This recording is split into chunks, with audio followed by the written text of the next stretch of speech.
What's up, Starseeds? I just want to let everybody know that you don't have to be a Starseed, or you don't have to believe that you're a Starseed to be doing the mission, okay? So there's all sorts of different aspects of the mission. Part of the mission, I believe, is facing the negative karma of other people so that they don't end up in an eternity of punishment. And that's why Starseeds tend to have so much pain and whatnot. But basically, we're trying to raise the frequency of the planet, right? We're trying to elevate the consciousness and heal everybody and everything. And you don't need to believe that you're a starseed to do that. You can. So the reason I'm saying this is not to make you so you don't believe you're starseed anymore. It's to make so you don't feel as frustrated with how few people believe the starseeds. So look at how much more popular meditation has gotten. Look at how much more popular letting go is, or presence, or letting go. Letting go is much better than presence. But look at how popular these things have gotten. So, like, The Power of Now is one of the most famous books on the planet, A New Earth, all these things, okay? And so there's a lot of people waking up spiritually, and there's a lot of people becoming starseeds. They're waking up to being a starseed as well. But the more people who wake up, the more we raise the frequency of the planet. It's a collective thing. It gets easier. Eckhart Tolle was saying 20 years ago that with every single person that wakes up, it gets easier and easier for other humans to wake up. So the mission is going pretty well, I would say. There's a lot of chaos and strife in the world. It's a really fucked up place, and so it's like it's like the wheat from the chaff, right? So it's getting worse and better at the same time. So, and this is I personally feel like Revelations is going to occur, and the rapture is being taken up on ships. So because of all the Illuminati stuff, and because of the power of the teachings of Jesus.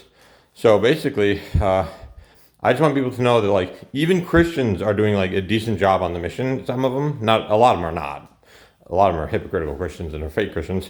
But you know, like, people who are even practicing presence is a start, right? And a lot of people are waking up. A lot of people are fulfilling the mission, even though they don't realize there is a mission. So hopefully you don't get too frustrated with how and don't be frantically trying to save people. Don't be frantically trying to save people. That's a really big turn off to people. And so I'm actually going to talk about something. I could make this into another video, but I'm going to talk about guru vibes.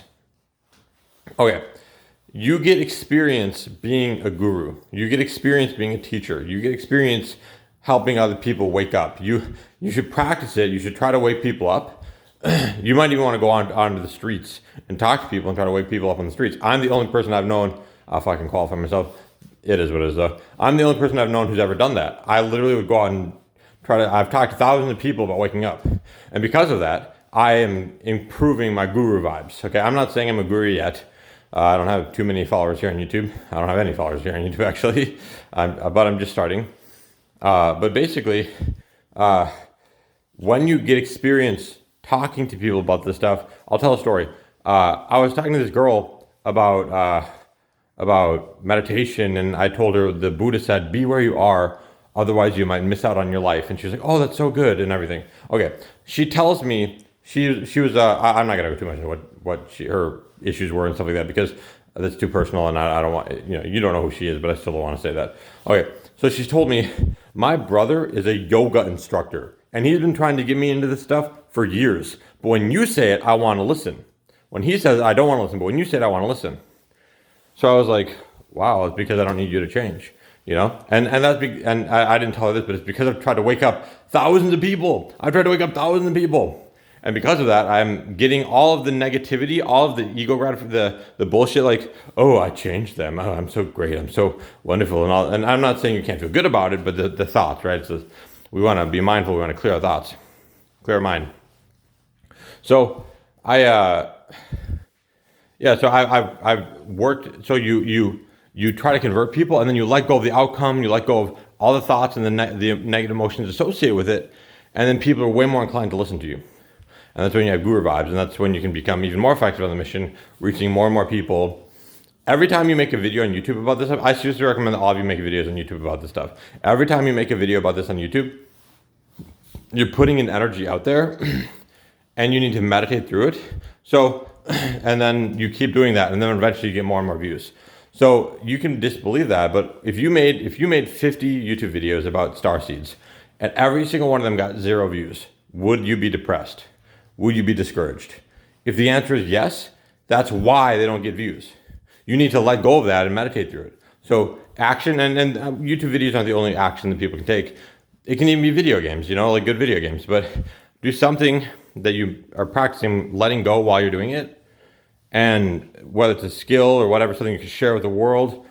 If you're playing video games, you should probably stream. Start streaming and be disappointed that nobody's coming to your stream and meditate through that.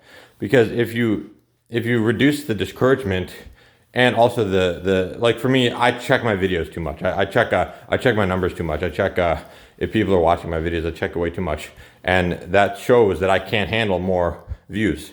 I check it every hour or so, addictively. I try to let go of it, but I can only do it for so long before I have to come back to the video to check how many views it has, because I'm addicted to I'm too needy. I'm too needy when it comes to validation and getting views and all that stuff. So for me, that's my biggest thing, is letting go of the neediness and the negative chasing around making YouTube videos. So if you think you're any different, prove me wrong, because I think that if you can handle, I don't know if this is true 100% of the time, but if you can handle fame, you'll get fame. Like, I mean, that might not be 100% of the time, but if you don't believe that, then do you even believe manifestation, right? Like, manifestation is real, and you can go hard in manifestation, or you can go light 15 minutes a day. I do 15 minutes a day, 15 minutes a day. I think you know shit, man. Everyone journals 15 minutes a day, or not everyone, but every manifestor journals at least 15 fucking minutes a day, and you're competing. Well, you're kind of competing. You're also collaborating with them, but you got to go hard at this stuff. Anyways, so basically, okay, Guru Vibes. I'm trying to remember what this video is, to summarize the video. I'm letting go right now, so it's like it's hard for me to think about the past and what I was just talking about. So I probably shouldn't think right now. I should just let go and be in the moment and all that stuff. And thanks for watching. Have a good day.